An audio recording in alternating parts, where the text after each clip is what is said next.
particularly fond of. Some people view as a non-solution for some people. So it's a solution for some people, but not others. And there are multiple ways of solving this problem. In this case, the solutions are not one size fits all. And I'm going to describe several of them to you. So one way to deal with that problem is to not deal with keys at all, to deal with passwords. So this is a solution that Nadim Kobayashi, I don't want to mess up his last name, but Nadim he's the guy behind CryptoCat and Minilock, and most recently Pure.io. And he's with Minilock and Pure.io. In Pure.io, he's using the same technique he did with Minilock. What he does is he does his best to force users to pick a very strong password, like long and memorable, but long, and hopefully secure from brute force attacks. And I believe in Pure.io he uses script on top of that, so that's another thing to stop brute force attack, well, to mitigate against brute force attacks. And then using that password, he generates, based off of that, deterministically, a public-private key pair. So if you just got a password in your head, you can't lose it unless you forget it. And you can back up a password on multiple devices if you have a password manager or something along those lines. So in that case, it doesn't matter if you lose your private key, because you can always rederive it from your password. Another solution is what's called, some of you are probably familiar with the concept of multi-sig. Show of hands. How many of you are familiar with multi-sig? Okay, about like 80% of you. And so multi-sig allows you to not to distribute to reduce the number of failure points. So you lose your computer and your key, but if you've got a couple of friends who are using some software that stores part of your private key, then you can still recombine the actual private key eventually. Yeah. And a similar technique is called Shamir secret sharing, which is a very similar technique to multi-sig. I think it works, but I think it works differently. And that allows you to do, again, n of m shards. So you can take your private key and you can choose, say a dozen people to distribute shards to, and then you can choose the number of people that have to get together to recombine the secret. And then there are of course backups. People do that, I don't know. And then there's this other thing where you have, the best way I think to do this is, and the way that we're suggesting doing it with a project called Blockchain ID, is to, oh, I forgot another one, keys, like physical hardware devices, secure hardware devices that actually have the private key. So, I mean, some people like those. I'm not a big fan of them because it's just like another gadget that I have to deal with, but you can do that. At some point in the future, there will probably be biometric, where maybe scanning your iris or something like that, your private key will be key pair will be derived from that. There's lots and lots and lots of solutions that can be used, and there's probably one solution for somebody out there that works. So in the end, and the solutions, notice they involve different levels of user interaction with keys. I prefer the solutions that require no interaction with public-private key pairs for users. And passwords are something that users are very familiar with. Strong passwords, not so much, but yeah. So there's some kind of solution to address that. Well, so the thing is, I use LastPass. It's been a pain in the ass trying to get my wife to use it. She just doesn't even want to use it, right? And so many other people that we talk to. So mass adoption of this sort of new usability or new user experience. I mean, does it come at a point where someone like Google adopts it and says, hey, create a really strong password if you want to start reading your email, and similar to LastPass, you can store that password for 12 hours and we'll re-prompt you in another 12 hours to make sure that you are who you are in this email? Is that kind of how it gets mass adoption then, or? As far as the question is, how does this get mass adoption, will Gmail require users to use really strong passwords? I don't think that Gmail is going to require users to use really strong passwords. What I mean is, would that be a solution towards using this sort of technology to get mass adoption? Gmail suggests you to use two authentication. Yeah, so Gmail has two-factor auth. I mean, you can do a lot of stuff. I mean, there's a lot of creative things that you can do. I'm just describing a system. I'm not saying what is the right way to approach it to gain mass adoption. That's for you guys to figure out. That's for companies like OneName to figure out. That's sort of what they're working on. Is how can we get mass adoption for this stuff? And mass adoption is a good goal to go for because it really kind of it's kind of like immunization for the herd. Why do people get immunization shots? Because it protects not only the people who are immunized, but it also protects the people who are not immunized. And it's very similar effect when you have more people using secure communication. The benefits extend to people who are not using secure communication. Yeah, and a lot of you, I'm sure, are very up to date on all of the privacy concerns and all that. So, what's up? Just a question about this expiry thing you mentioned. So, I didn't know about this. So, you're saying that if I put some data on Namecoin and I don't do a transaction from the private key corresponding to that thing, it's going to just get bumped off the market somehow? Yeah, oh, okay. So the question is, as far as a timeout on Namecoin, if you make a registration and you don't update, you don't send a transaction to update the data that you have stored, will you lose access to that? Yes, you will. Well, I mean, unless you re-register real quick. On Namecoin, the rule is that names expire, and in Blockstore, which is what OneName is using, they actually have like a universe of possible namespaces that can be defined by the namespace creators. So they can actually, I'm not sure how granular the rules can be, but they can set, like, I think the price for what it costs in this namespace to register a name. I think you could make it free. I think you could charge some kind of amount of Bitcoin for it. And they might even allow the expiry to be messed with, etc. Yeah, okay, so let's move on to the solutions. Now, some projects that the OK Turtles Foundation has been working on, which is where I sort of hail from. I started a nonprofit foundation called the OK Turtles Foundation. The name, if you're wondering, I'm just going to leave that a mystery. Yeah. And the OK Turtles Foundation, we've recently updated our sort of tagline. It is now, I think, supporting beneficial decentralization technologies, and we included the word beneficial there very intentionally. The purpose of including a subjective term in our tagline is to encourage people to criticize us. We want to make sure that anything that we're doing, we open ourselves up to criticism. So if you think that something that we're working on is not beneficial for society, you can say, hey, OK Turtles Foundation, what the heck are you doing? You said you were supporting beneficial decentralization technologies. It's not beneficial for reasons X, Y, Z. And then we can be like, oh, yeah, you're right. Sorry about that. I totally screwed up on that one. But let me describe to you two projects that we're working on.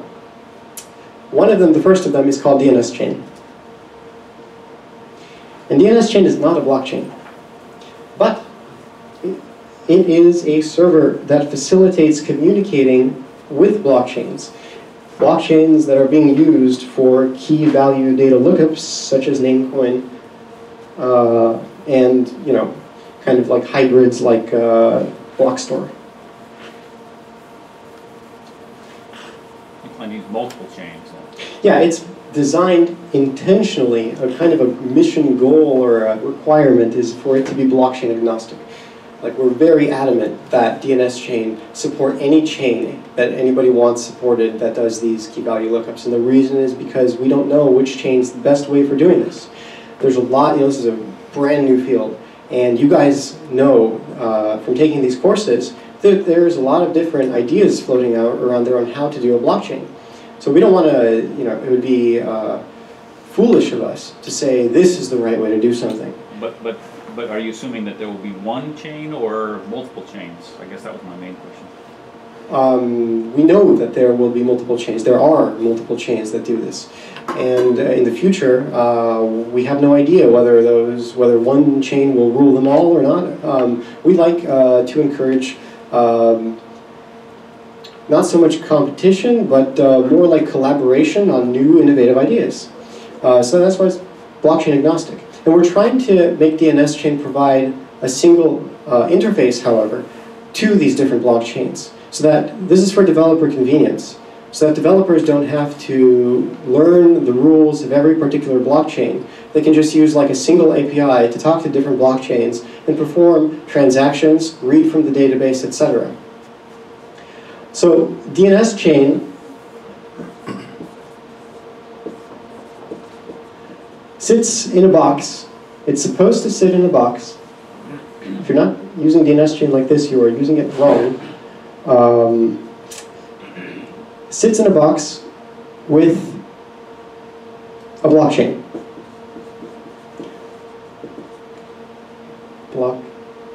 I spelled that wrong. Chain. Okay.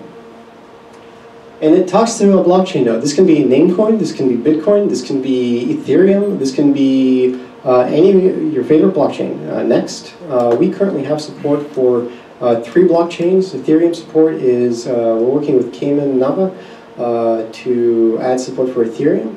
We currently support Namecoin.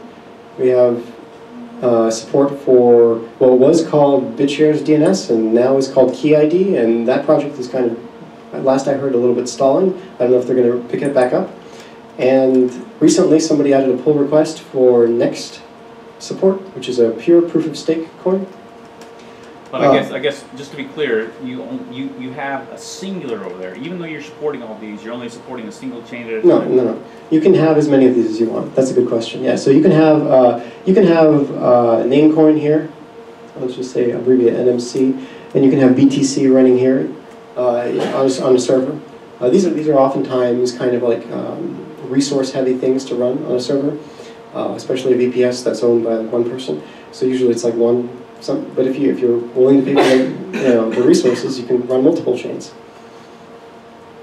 And then it's kind of assumed, so far we've kind of like adopted a convention that each chain currently has, at the moment, one TLD associated with it. So Namecoin, if you use a DNSChain server and you ask for okturtles.bit, the DNSChain server will look into the Namecoin blockchain and return the IP address for okturtles.bit. And I don't think that, last I heard, Blockstore has not decided on a TLD. And because they're kind of like a universe of namespaces, there can be multiple TLDs made on top of Blockstore. And Next has .next, .nxt, KeyID had .p2p. So what's really cool about these TLDs? These are not just another TLD. This is not just another .ninja being added to the fray. These TLDs, when you look up a blockchain-based TLD, they are like a new level of TLD. It's like, internal combustion engine versus battery-powered Tesla.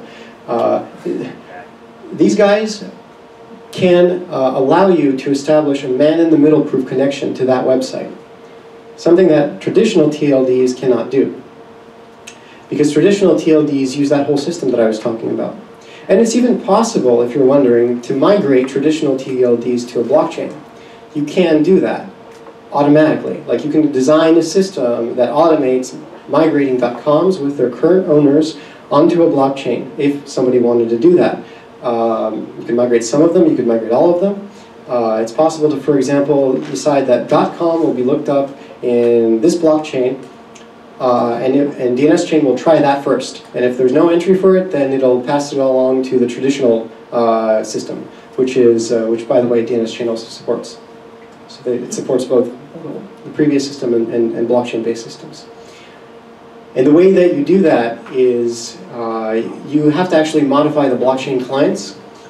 You have the sysadmin basically put a public key fingerprint into the DNS record, and the blockchain client is going to wait for a transaction that matches, that's signed by the corresponding private key, and you have it ask multiple DNS servers geographically distributed around the world or something like that and verify that yes, indeed, that is the correct public key, and the private, and it's been signed by the right private key, and then it'll approve the transaction and put it into the blockchain, and then you've successfully migrated a domain.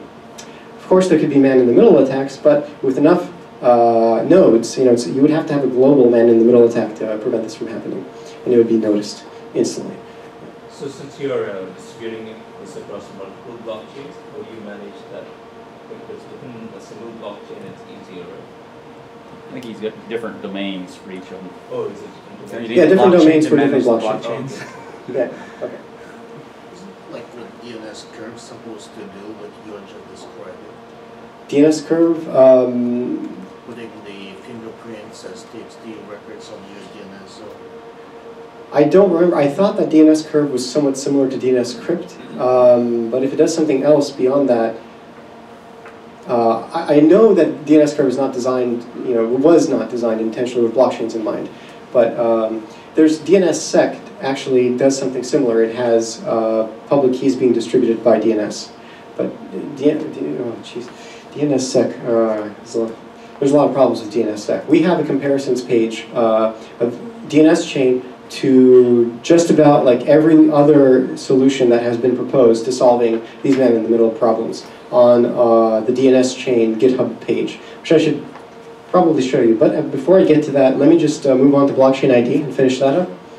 Blockchain ID is another project that we've started, and it's very simple. It's just a JSON format for specifying how public keys for identities, like individual identities, are stored in the blockchain. And it's got this one other feature called, don't remember, probably a good time to bring up the computer. One moment.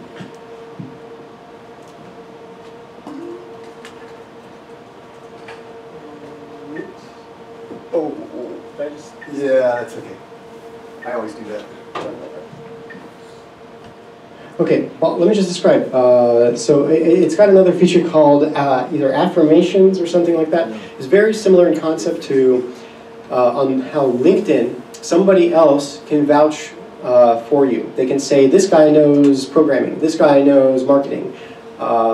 Except on Blockchain ID, it's a decentralized way of making those statements. So Mozilla also has a thing called Mozilla Badges, which is to state somebody has these skills, somebody completed a course or something along those lines. So you can make these kinds of statements. Isn't that working? Is this also with Cayman? I didn't know that was with you. So he's doing attributes with identity, is that right? Cayman is working on identity stuff on Ethereum, and it can potentially involve blockchain ID. And we plan on sending a pull request to OneName has started a specifications thing called OpenName system, and that includes both software and specifications. So we're going to send, they have a profile specification for identities that allows people to list their Twitter on the blockchain, allows people to list their email, allows people to list their any other information. And we're gonna, they've asked us to, or they said sure basically when we asked if we should send them a pull request for blockchain ID. So another cool thing that you can do is imagine going, on a website, say the New York Times, to an article, reading an article, and then they have this comment section down below. First of all, with blockchain ID, you can comment in a decentralized way. You can log into any website using blockchain ID. And so you can post a comment to the New York Times, and it's cryptographically signed and verified that, oh, you actually sent it, or somebody with your private key sent it, which is actually really cool, because you can imagine a totalitarian government, somebody who's gone absolutely mad with power or something like that, saying that such and such a person posted such and such a comment to a website when in fact they didn't. Okay, I'm not going to pick on anyone, but somebody made a comment of support for this dictator. Well, how do you know they actually did that? With blockchain ID, you can verify whether somebody actually made a statement along those lines. Thanks. Okay, so let me show you blockchain ID.